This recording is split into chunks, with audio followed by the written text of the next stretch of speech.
पंडित दीपक शर्मा जी, रतलाम, मध्य प्रदेश। राधे राधे महाराज जी, सरकार आपके चरणों में कोटि कोटि प्रणाम। गुरुदेव भगवान, श्री जी ने इस दास को एक कर्मकांडी ब्राह्मण के रूप में कार्य पर लगाया हुआ है। गुरुदेव, जब किसी के ग्रहों के प्रतिकूल प्रभाव के कारण हम अलग अलग ग्रहों के उपचार हेतु उनके नाम का जाप अनुष्ठान करते हैं, जब इस सृष्टि को बनाने वाले समस्त ग्रहों इत्यादि को बनाने वाले श्री हरि हैं, तो क्या अलग अलग ग्रहों को साधने की बजाय यजमान को हरि तत्व से जोड़कर उनके पूरा क्लियर। जब जानकी नाथ सहाय करे तब कौन बिगाड़ सके नर तेरा ले। हाँ, जो पे कृष्ण चरण मन अर्पित तो करी है का नवग्रह रंग। एक भगवदानंद, एक भगवत नाम, एक भगवत रूप, भगवत लीला, संपूर्ण विघ्नों का ना हरि स्मृति सर्व विपद विमोक्षणम। भगवान का स्मरण मात्र समस्त विघ्नों का नाश कर देता है। हमें लगता है ये बहुत उत्तम सत्संग के द्वारा आपको बुद्धि मिली है, आप इसको स्वीकार करें और ऐसा ही अनुष्ठान करावें, उससे निश्चित मंगल हो जाएगा। हरि विमुख हो और आप शनि राहु की उपासना करो, बिल्कुल आप जितना चाहो उतना अनुष्ठान कर लो, कभी आपके अनुकूल नहीं हो सकते हो।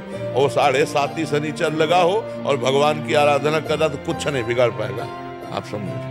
ये सब लोकपाल, बड़े बड़े देवता, बड़े बड़े नक्षत्र, ये सब भगवान। देवराज इंद्र की पूजा रुकवा दी ठाकुर जी ने, जब देखा त्रिभुवनपति का अभिमान है, रुकवा दी। ब्रज में बाबा से कहा जो पुआ खीर सब बना रहे हो ये किसकी पूजा के लिए? तो कहा देवराज इंद्र की पूजा के लिए। तो भगवान ने उपदेश किया और कहा देवराज इंद्र की पूजा नहीं होगी, गिरिराज गोवर्धन की पूजा होगी। और जब देवराज इंद्र को पता चला तो उन्होंने कहा ऐसे नष्ट कर दो पूरे ब्रज को, पूरे ब्रज को सांवर्तक मेघगणों को आज्ञा की, जो प्रलयकालीन मेघ वर्षा के द्वारा नष्ट कर दो, ओले वर्षाओ ऐसा। उनको भगवान का प्रताप तो पता था, लेकिन प्रमाद स्थिति के कारण भूल गए थे। भगवान ने सुदर्शन चक्र को आज्ञा की, ऊपर ही सब उठा के गिरिराज जी को 7 दिन 7 रात्रि समस्त ब्रजवासियों को आसपास भगवान शेष जी घेरा बनाए हुए। जब देखा भागवतिक शक्ति के आगे कुछ नहीं, तो चरणों में आके कामधेनु गाया के साथ आके अभिषेक किया और चरणों में कहा प्रभु अब दोबारा गलती नहीं होगी, हम जान गए कि आप परब्रह्म परमात्मा हो। तो कोई भी ग्रह नक्षत्र देवी देवता जब भगवान की शरण में हो जाया जाता है तो कोई कुछ नहीं बिगाड़ सकता है और रक्षा करेगा। जैसे आप भागवत में देखिएगा जड़ भरत जी का प्रसंग। जड़ भरत जी को एक काली उपासकों ने, दस्युराज था तो उसने संकल्प किया था कि यदि संतान होगी तो हम नर बलि देंगे। तो संतान हो गई तो एक आदमी को पकड़ के ले आए और वो आदमी को बढ़िया सब खान पान के लिए फ्री कर दिया। तो जो खवा रहा था उसने कहा खाओ, इसके बाद गड़ासा भी चलेगा, तुम्हारी बलि दी जाएगी।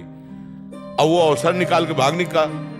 अब उन जो दस्यु के अनुचर थे उन्होंने कहा तो हम ही को बलि चढ़ा देगा। हमने कहा कि भाग गया है वो, तो जल्दी ढूंढो। तो देखा तो ये ब्रह्मबोध संपन्न महापुरुष जड़ भरत जी शरीर भाव से ऊपर उठे हुए एकदम। अरे कहा इससे बढ़िया कोई अब होगी बलि, पकड़ लिया, बांध लिया। तो महापुरुष उन्होंने सोचा प्रारब्ध है, ले गए, स्नान कराया, खीर पुआ पवा, खूब आराम से खा लिया, तिलक लगाया। और जे ही देवी के सामने गर्दन झुकाई, देवी की प्रतिमा में ऐसी जलन पैदा हुई कि देवी प्रतिमा फोड़ करके प्रकट हो गई और वही तलवार लेकर अपने ही पूजकों को काट डाला।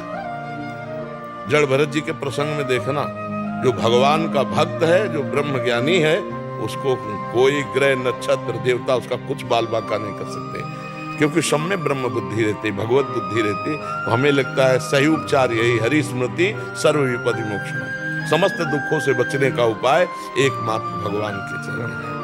हाँ, चरणों का चिंतन करना ही समस्त दुखों से मुक्त होना है। ऐसे भगवान से विमुख रहो, चाहे जितना आप किसी को अनुकूल करने की कोशिश करो, कोई जा पर कृपा राम की हुई ता पर कृपा करे सब कोई, ये सिद्धांत समझ ले।